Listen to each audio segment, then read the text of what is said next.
భక్తాలి బృందాలి సలక్షణాశాః సంపూర్ణకర్త్రీ మహిషాసనాం శివాం మంజీరనీర స్వర ఘోష దీప్తాం వనదుర్గమాంబాం శరణం ప్రపద్యే.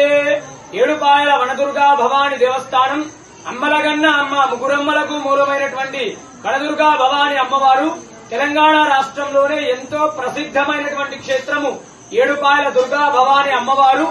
మరి ఆషాఢ మాసాన్ని పురస్కరించుకొని 3వ ఆదివారం ఈ రోజు వనదుర్గా అమ్మవారికి విశేషంగా ఫలాలతో ఫలాంబరీ దేవిగా దర్శనమివ్వడం జరిగింది. భక్తులకు అలంకరించడం జరిగింది అమ్మవారిని.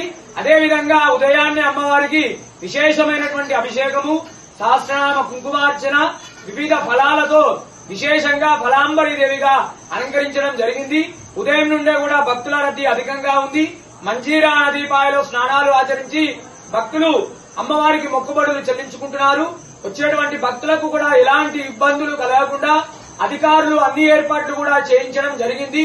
ఈ యొక్క వనదుర్గా అమ్మవారికి ఫలాంబరిగా అలంకరించడం వల్ల గాని, ఫలాంబరి దేవి రూపంలో ఉన్న అమ్మవారిని దర్శించుకోవడం వల్ల ఫలము అంటే కోరిక, సమస్త కోరికలు కూడా నెరవేరి అమ్మవారి అనుగ్రహాన్ని పొందుతారు. వనదుర్గా మాతాకి జై.